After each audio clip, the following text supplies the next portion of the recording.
আসসালামু আলাইকুম দর্শক, চলে আসলাম নতুন আরেকটি ভিডিও নিয়ে। দর্শক, যেমনটা আগে বলেছিলাম যে হয়তো এখন রেগুলার ভিডিও দিব না আপাতত, যেহেতু রমজান মাস সময় সুযোগ হয়ে ওঠে না, কর্মব্যস্ততা আঁকড়ে ধরেছে এমন একটা অবস্থা।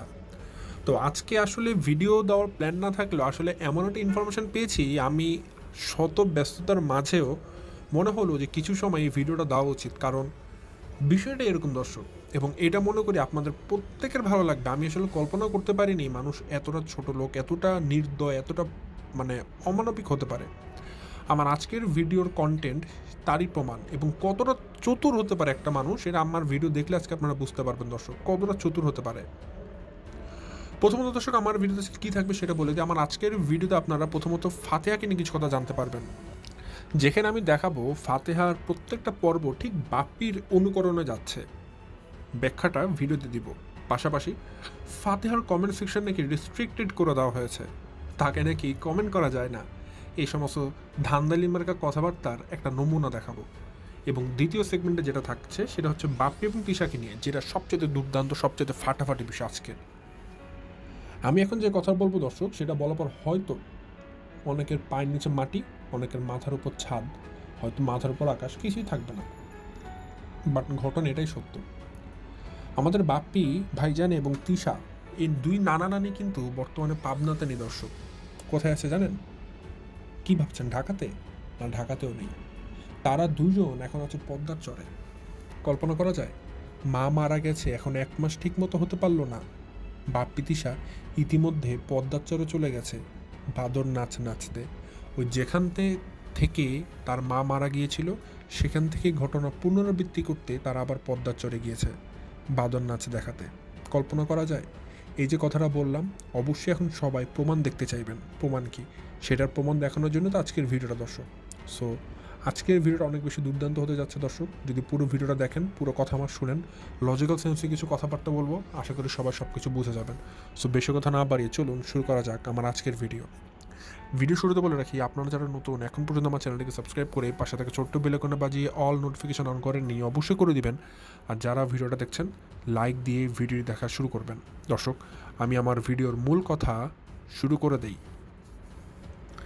ভিডিও শুরুতেই আগে ফাতেহাকে নিয়ে কথা বলি। প্রথমত, ফাতেহাকে নিয়ে কথা বলতে গেলে আমরা একটা জিনিস ধরেছিলাম, ভেবেছিলাম, গেস করে নিয়েছিলাম, হয়তো বাপ্পির মতো ফাতেহা হবে না। হয়তো বাপ্পি যে পরিমাণ নোংরামি করেছে, ছেঁচড়ামি করেছে, মা মারা যাওয়ার পরও সে তার নিজের নফসকে কন্ট্রোল করতে পারেনি। সে টাকার লোভে পড়ে সে ভিডিও দিতে বসে গেছে, একের পর এক ভিডিও দিয়েছে, মাকে নিয়ে ব্যবসা করেছে, ঠিক আছে, নোংরামি করে বেরিয়েছে। ভেবেছিলাম হয়তো ফাতেহার বেলাতে এমনটা হবে না, কারণ দিন শেষে ফাতেহা তো তার মাকে অনেক ভালোবাসতো। ফাতেহার একটা দিনের পুরো সঙ্গটাই ছিল তার মা। তো যে মাকে ফাতেহা হারিয়েছে, অবশ্যই সে মায়ের সাথে গাদ্দারি সে হয়তো করবে না, তার মায়ের শোকে সে অবশ্যই কাতর থাকবে। সে তার মাকে নিয়ে অবশ্যই ইউটিউবে হয়তো ব্যবসা করবে না, এটা আমরা সবাই ধরে নিয়েছিলাম, ভেবে নিয়েছিলাম। বাট এ কি ভাই, এ কি, এ দেখি পুরোপুরি বাপ্পি পার্ট 2। বাপ্পি যা করেছে, ফাতেহা ঠিক একই লাইনে হাঁটছে। প্রত্যেক দিন দেখবেন এক একদিন এক একটা বিষয় নিয়ে সে ভিডিও দিতে বসে, প্রত্যেক দিন তার চোখে একটা করে পানি থাকেই। এমনি এমনি নাম দিইনি দর্শক, বালিশ ম্যাডাম নামটা কিন্তু তার সাথে ভালোই যায়, ঠিক আছে।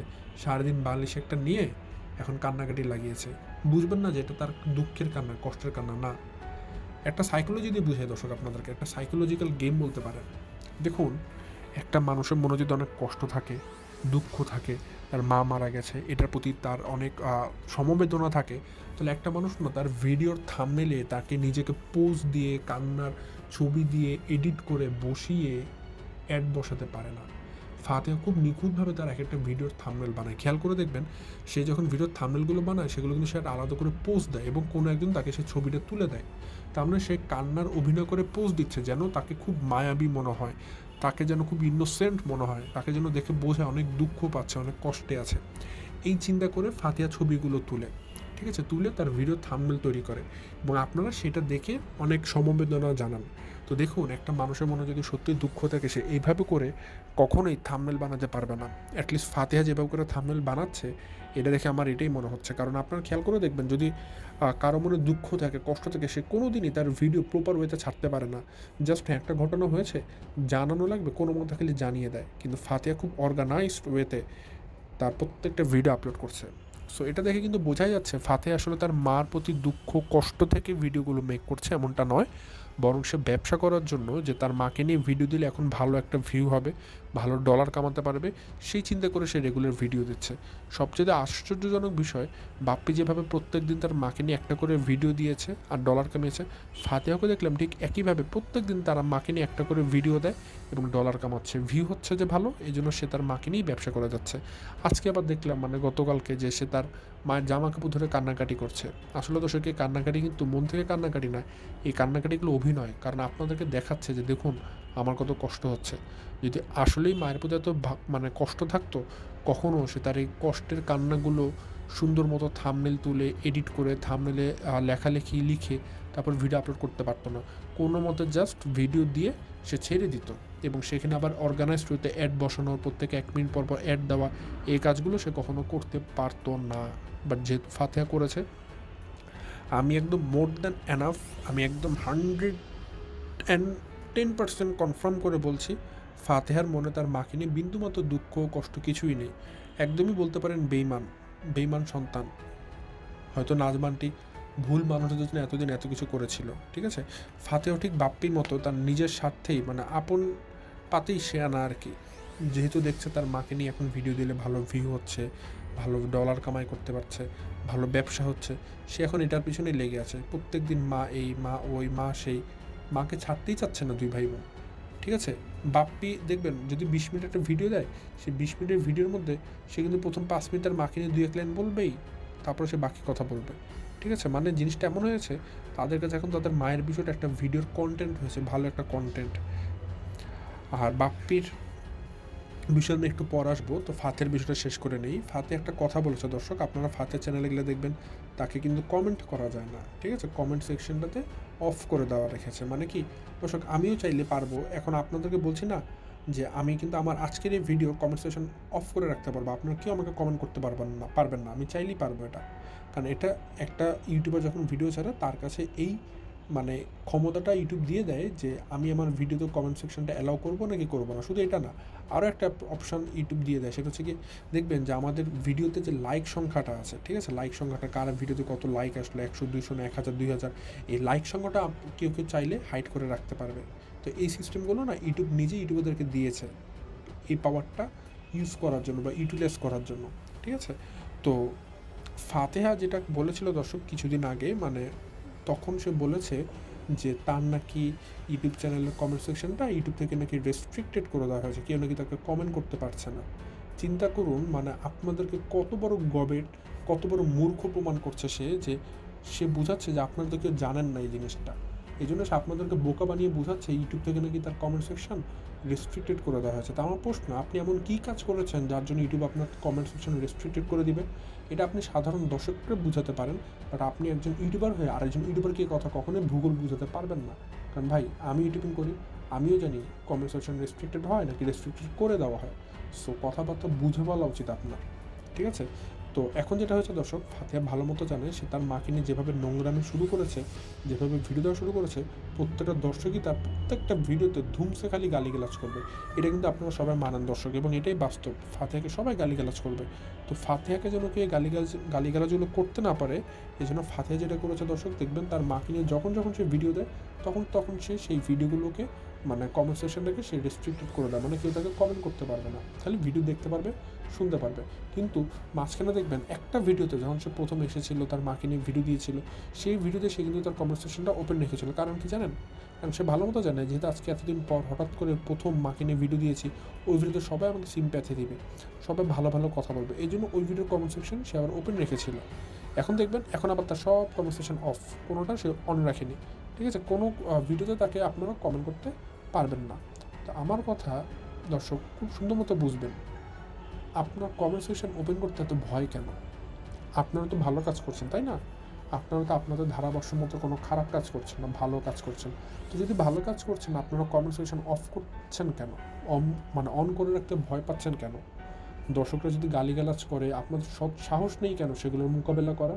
কারণ আপনারা জানেন যে আপনারা নোংরামি করছেন, আপনারা জানেন আপনারা ভুল কাজ করছেন। এই জন্য আপনাদের বিবেকে নাড়া দিচ্ছে যে আচ্ছা কমেন্ট সেকশনটা ওপেন রেখে তো মানুষ খেলে দুমসে গালিগালাজ করবে, এর থেকে বলে নিজেদের মতো ভিডিও দিতে দেখি কমেন্ট সেকশনটা অফ রাখে, কমেন্ট কারো করার দরকার নেই। তো মেন কথা যেটা হচ্ছে দর্শক, ফাতেহা ভালো মতো জানে সে যে কাজগুলো করছে সেগুলো চরম নোংরা।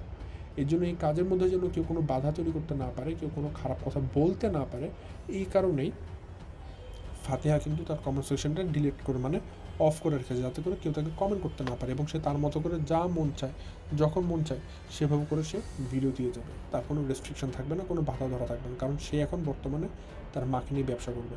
আর কমেন্ট সেকশন খোলা মানে দর্শকরা তাকে একদম ইচ্ছা মতো তুলোধনা করবে যে হ্যাঁ একদম যেমন ভাই মানে তেমন বোন, মাকে নিয়ে ব্যবসা করে, একটা মৃত মা মারা গেছে, তাকে নিয়ে এখনও পর্যন্ত তাদের ভিডিও দেওয়া শেষ হয়নি। তো সবাই তাকে বকাঝকা করবে, ফাতে ভালো মতো জানে। এই কারণে সে কিন্তু তো কমেন্ট সেকশনে এখন রেস্ট্রিকশন থেকে কখনোই আর ওপেন করবে না, কেউ তাকে কমেন্ট করে পাবেন না। তো এটা দর্শক ফাতেহাকে নিয়ে বলার ছিল।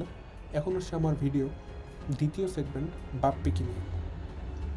আমি একটু আজকে ভিডিও শুরুতে একটা ক্লেম করেছিলাম যে বাপ্পি আসলে এখন পাবনাতে নেই, সে আছে শরীয়তপুরে, ঠিক আছে? তো দর্শক আমি আমার কথার পক্ষে কিছু যুক্তি দ্বারা করাচ্ছি, কিছু ব্যাখ্যা দিচ্ছি, আপনারা শুনবেন। যদি আপনাদের মনে হয় যে আমার কথা কোনো ভুলভ্রান্তি আছে সেটা তো ধরিয়ে দিবেন, বাট আমি আশা করব যে কোনো ভুলভ্রান্তি হয়তো আপনারা ধরতে পারবেন না। দর্শক আমার আজকের এই যে ইনফরমেশনটা, এটা মোটামুটি আমি একটা ভালো সোর্স থেকে কালেক্ট করেছি। এখানে ভুল ইনফরমেশন হওয়ার চান্স 0.001%, মানে 99.99% সম্ভাবনা সঠিক হওয়ার। তারপরেও আমি বলেছি 0.1% বা 1% ধরে নিলাম, ঠিক আছে, নেগেটিভ হতেও পারে। বাট আমি যে কথা বলছি দর্শক, আজকে এটাই কনফার্ম এবং এটাই সত্য। কি ঘটনা, বাপ্পির এখন পাবনাতে নেই দর্শক, বাপ্পিরা আছে এখন পদ্মাচর, এবং পদ্মাচরে তাদের প্ল্যান ছিল অনেক আগের থেকে যাওয়ার। প্রথমে মিমের কথা একটু ক্লিয়ার করে নিই দর্শক। মিমের ভিডিও দেখলে আপনারা দেখবেন এখন মিম বর্তমানে তার নতুন বাসায় উঠেছে, নতুন বাসাতে ফার্নিচার উঠাচ্ছে, নতুন বাসায় গাছগোছ করছে, এগুলো নিয়ে সে ভিডিও দিচ্ছে, ঠিক আছে? নতুন বাসাটা কোথায়? তাদের পদ্মাচরে। আচ্ছা, এখন মিমে একটা কথা বলেছিল, আপনাদের খেয়াল আছে কিনা জানি না, সে এ বাসাতে উঠেছে বলেছে আমরা আসলে ঢাকার বাসাতে 1 মাসের ভর্তুকি দিয়েছি, মানে 1 মাস না থেকেও বাসা ভাড়া বেশি দিয়েছি, কারণ এই নতুন বাসাটা আমরা যদি না উঠি পরের মাসে ভাড়া হয়ে যেতে পারতো।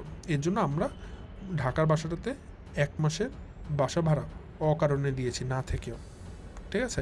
এটা মিম বলেছে। এখন আমি এবার আপনাদেরকে বলতে চাই দর্শক, আপনাদের এই কথা কারো মনে আছে কি না? আমার ভিডিও যারা মানে প্রায় মোটামুটি লাস্ট 1 মাস ধরে টানা দেখেছেন সবগুলো, এ কথা শুনেছেন কি না? আমি আপনাদেরকে বলেছিলাম বাপ্পিকে নিয়ে ভিডিও দেওয়ার সময় যে বাপ্পি কেমন কুলাঙ্গা সন্তান, নিজের মা মারা গিয়েছে অথচ সে পদ্মাচরে ওই সময় মিমের জন্য সে বাসা খুঁজে দিচ্ছিল, এবং মিমের এই বাসা খুঁজে দেওয়ার পেছনে মেইন উদ্যোক্তা ছিল বাপ্পি। এই পুরো বাসার বাপ্পি নিজে পছন্দ করে মিমকে ঠিক করে দিয়েছে। এ কথা আপনাদের মনে আছে কিনা আমি জানি না, আমি যে কথা অনেক আগে বলেছিলাম আমার কোনো একটা ভিডিওতে। তো এখনও আমার চ্যানেলে সেই ভিডিওগুলো আছে, আপনারা মানে সার্চ করে দেখে নিতে পারেন দর্শক। তো ঘটনা যেটা ঘটেছে এখানে, মিম এখন বর্তমানে যে বাসাতে আছে আপনারা দেখছেন, সেই বাসায় কিন্তু দর্শক বাপ্পির সেট করে দেওয়া।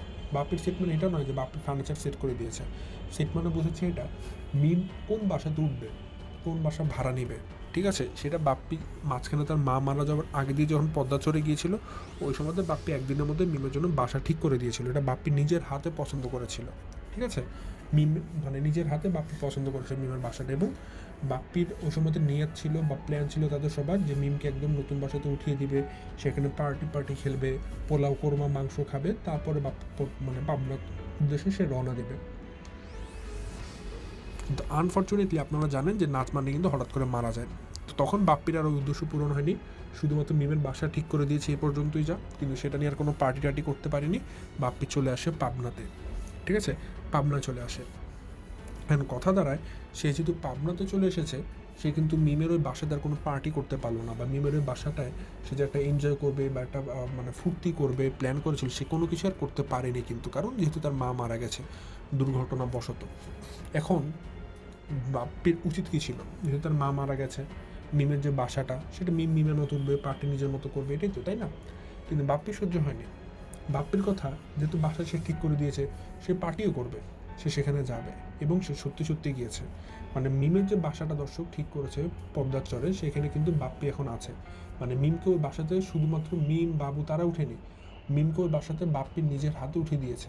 তার মানে পদ্মার চরে মিমদের সাথে এখন বাপ্পি তিশা দুইজনই আছে। কিন্তু প্রমাণ কি দর্শক? বাপ্পি তিশা তো ভিডিও দিচ্ছে না, প্রমাণ আপনাদেরকে আমি কীভাবে দেব? প্রমাণ ডিরেক্টলি তো আমি আর ভিডিও করে আনতে পারবো না দর্শক, কারণ মিমদের কাছে কঠিন থেকে কঠিনতম, হার্ডেস্ট, কত কঠিন বলবো দর্শক, কঠিনভাবে বলা হয়েছে সবাইকে, মিমদের এলাকায়, মিমকে, সাবিনাকে, সবাইকে, যে বাপ্পি তিশা যে পাবনাতে মানে পদ্মাচরে আছে এই কথা যেন দর্শকদের কেউ না জানে, কেউ যেন বাপ্পিদের ছায়াটা পর্যন্ত ভিডিও না করে। বাপ্পি তিশা যদি হেঁটে যায় ওর মধ্যে যেন ক্যামেরাটা অন না থাকে, এটা বাপ্পি তিশার কঠিনতম একদম নিষেধ করা আছে এখানে, ঠিক আছে? তো বাপ্পি তিশা যে পদ্মাচরে আছে মিমদের সাথে, সেটা কিন্তু আপনারা এখন ভিডিও ফুটেজ আকারে দেখতে পারবেন না, কিন্তু আমি আপনাদের কিছু লজিক দিচ্ছি দর্শক, যে কিছু লজিক্যাল সেন্স, যেহেতু আমি কিছু ইনফরমেশন পেয়েছি, সেই ইনফরমেশন অনুযায়ী কিছু লজিক দিচ্ছি, সেই লজিকগুলো আপনারা যদি একত্রিত করেন, আশা করি আপনারা অনেক কিছু ইনফরমেশন নিজেরাই খুঁজে বের করতে পারবেন।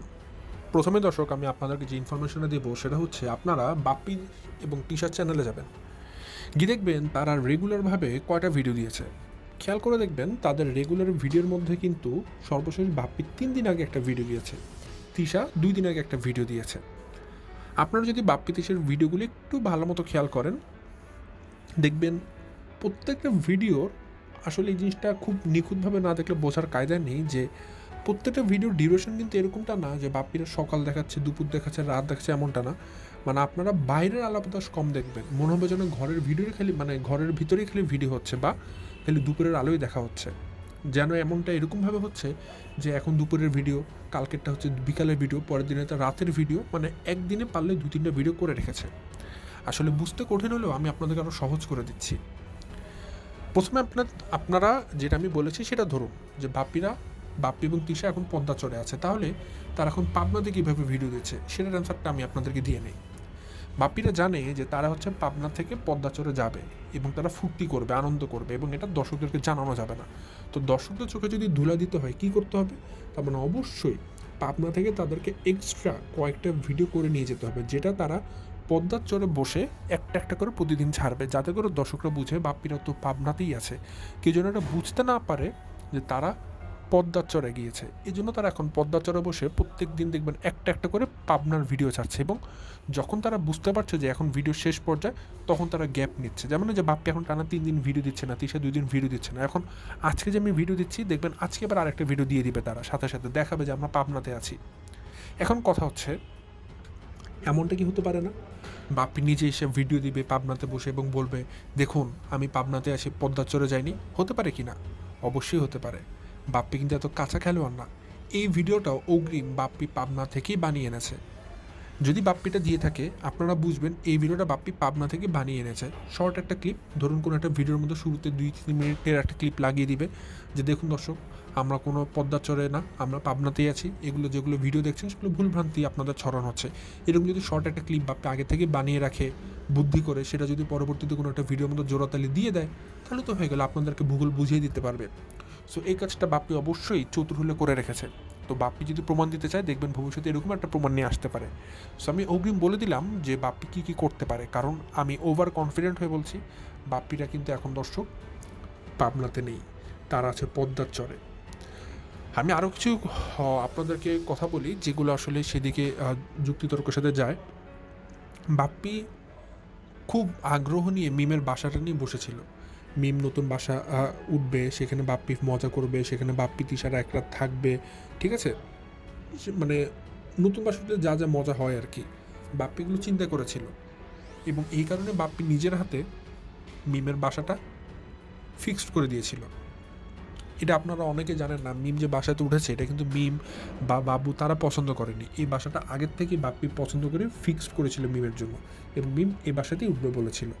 কিন্তু এখন যেহেতু নাজমানটি মারা গেছে এই জন্য বাপ্পি সেখানে যেতে পারছিল না, কিন্তু বাপ্পি এটার লোভ লালসা ফেলেও দিতে পারছিল না, কারণ বাপ্পির খুব আগ্রহ ছিল মিমের বাসাটাতে বাপ্পি একসাথে উঠবে, সবাই একসাথে উঠবে। তো এখন বাপ্পি কী করবে?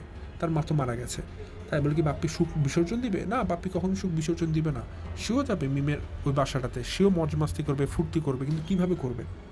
উপায়টা কী? উপায়টা হচ্ছে একটাই এখন। সুপারটা কি, যে বাপ্পিরা যাবে পদ্মার চরে, বাপ্পিরা যাবে মিমের বাসায়, আর দর্শকরা জানবে তারা পাবনা। এটা কিভাবে করা যায়? এটা করা যায় শুধুমাত্র একটা ওয়েতে। ধরুন বাপ্পিরা 10 দিনের জন্য পদ্মা চরে যাচ্ছে, বা ধরুন বাপ্পিরা ঈদ পর্যন্ত পদ্মা চরে থাকবে। ঈদের কিন্তু আর বেশি দিন নেই দর্শক, আপনারা যদি খেয়াল করে দেখেন, আজকে 20 তারিখ, ঈদ ধরে নেন 30 তারিখ হবে, সর্বোচ্চ 10 দিনের মতো বাদ আছে, ঠিক আছে? তো বাপ্পিরা কিন্তু সবসময় ঈদের সময় যখন পদ্মা চরে যায়, তারা এরকম 10 দিন 15 দিন হাতে ধরেই যায়, ঠিক আছে? তো মিমের বাসায় যদি 1 সপ্তাহ ঘুরে, তারপরে তো 2-3 দিন পর ঈদ। তো এখন বাপ্পি ঈদ যদি পদ্মার চরে করে, সেটা তো অবশ্যই ভিডিও দিতে হবে, কারণ ঈদের ভিডিও বা ঈদের নামাজ পড়ে এসে যে একটা সময় হয়, সেটার ফুটেজ তো অবশ্যই বাপ্পি পাবনা থেকে করে আনতে পারবে না।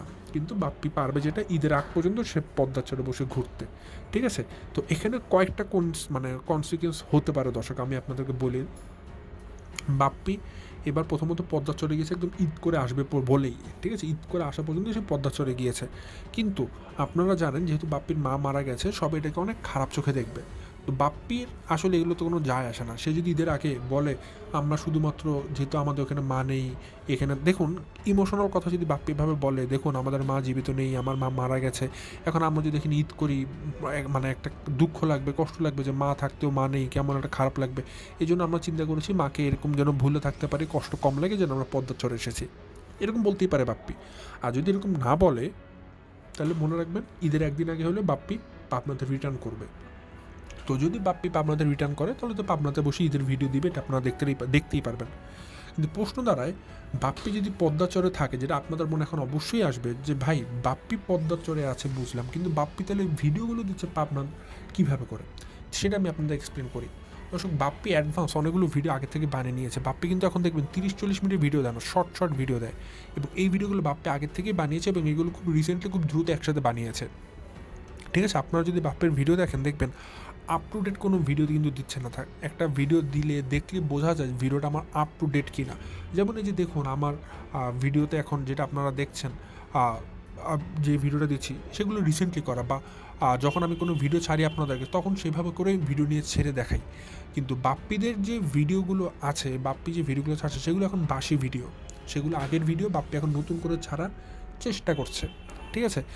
এখন এই জায়গাটাতে আমি আপনাদেরকে বলি, কয়েকটা ক্লু দেই, দেখবেন ভবিষ্যতে এগুলো মিলে কিনা। বাপ্পি, আমি যেহেতু ক্লেম করছি সে এখন পদ্মা চরে আছে, আজকেই সে একটা ভিডিও দিতে পারে পাবনাতে বসে, তাহলে আপনারা তো বুঝে যাবেন বাপ্পি পাবনায়। আমাকে ভুল প্রমাণ করা যাচ্ছে, তাই না? আর এটা হবে ভুল, কারণ বাপ্পি এগুলো রেকর্ড করা ভিডিও ছাড়ছে।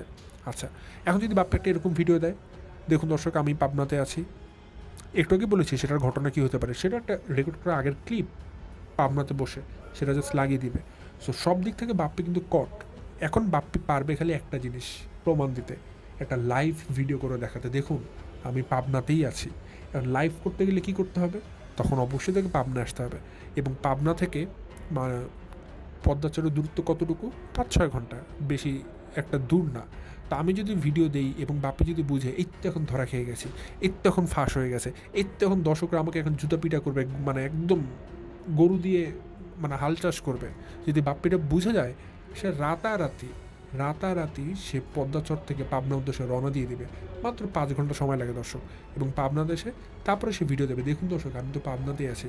কিন্তু এর আগের যে ইতিহাস, এর আগের যে গল্প, সে পদ্মাচরে গিয়েছিল, পদ্মাচরের সময় কাটিয়েছে, সেটা কিন্তু সে আপনাদের কাছে জানাবে না, গোপন করে যাবে। অর্থাৎ অর্থাৎ অর্থাৎ দর্শক, আমি একটা কথা ভালোভাবে বলে দিচ্ছি, বাপ্পিরা পদ্মার চরে আছে, এখানে কোনো সন্দেহ করার কিছু নেই। বাপ্পিরা পদ্মার চরেই আছে, কারণ আমি খুব ক্লোজ জায়গা থেকে ইনফরমেশন পেয়েছি। বাপ্পিরা পদ্মার চরে আজকে না, কালকে না, আরও কিছুদিন আগে গিয়েছিল।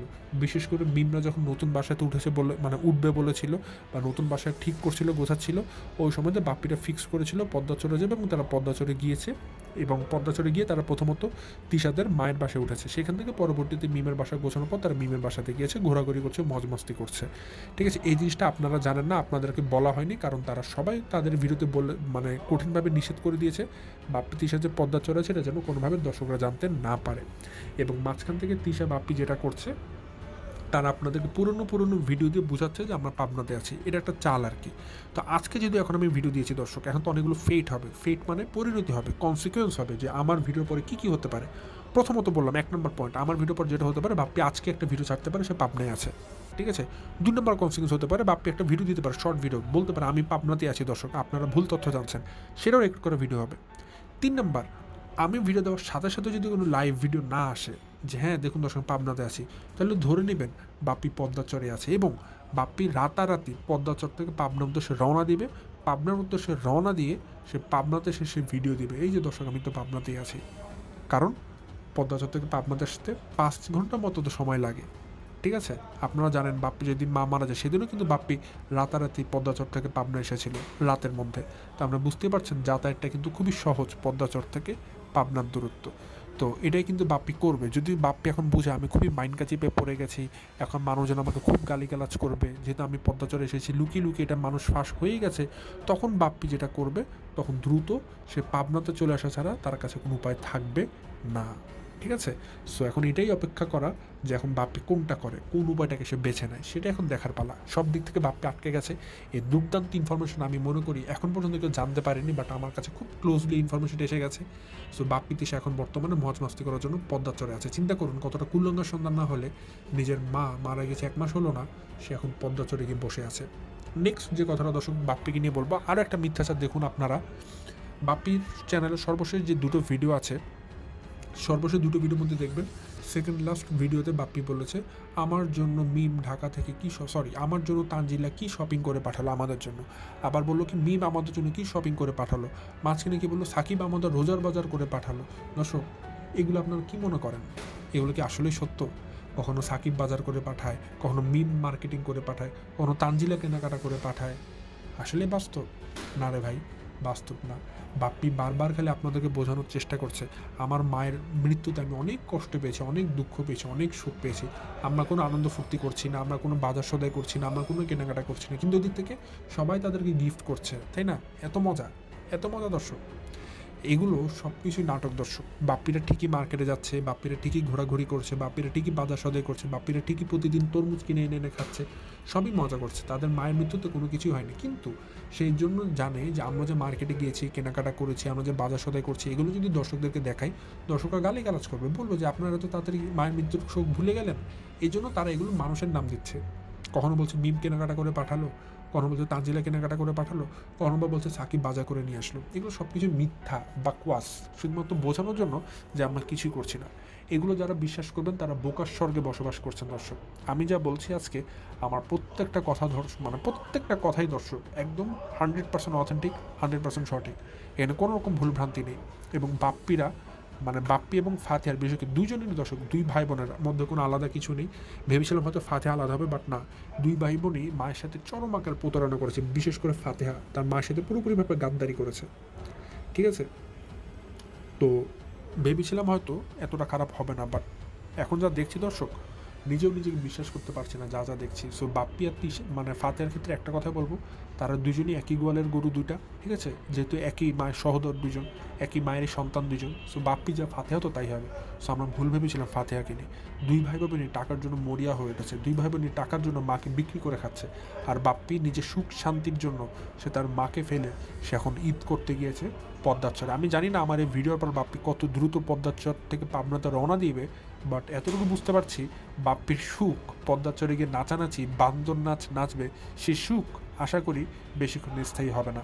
কারণ দর্শকরা একবার তাকে যদি ধরে ফেলে, আমি মনে করি দর্শকরা কচ্ছপের থেকেও বেশি শক্ত করে কামড় দিয়ে ধরবে, বাপ্পির আর পালানোর জায়গা থাকবে না। সো বাপ্পির কাছে ইটস হাই টাইম, আমি মনে করি এখন উপযুক্ত সময় দৌড়ে আজকে রাতের মধ্যেই পদ্মাচর থেকে পাবনা পালিয়ে আসা। আমি মনে করি বাপ্পি যদি খুব দ্রুত আজকে পাবনাতে পালিয়ে আসতে পারে, সে হয়তো এই যাত্রায় বেঁচে যাবে। মানে দর্শকরা এবার যদি খেপে বাপ্পির, মানে আসলে আমি জানি না কজন মানুষ বাপ্পির ভিডিও দেখবে, কারণ এবার যদি দর্শকরা কোনোভাবে আজ পেয়ে যায়, সত্যি সত্যি দেখে ফেলে যে বাপ্পি পদ্মাচরে গিয়েছে, আমি গ্যারান্টি দিয়ে বলছি, আমি তো বললাম দর্শক বাপ্পি পদ্মাচরে আছে, এবং বাপ্পি যদি এটা খুব দ্রুত সঠিকভাবে ঠিক করে না নিয়ে আসতে পারে, সে পদ্মাচর থেকে রওনা দিয়ে পাবনা না আসতে পারে, দর্শকরা কিন্তু এবার বাপ্পির উপর চরম আকারে খেপে যাবে।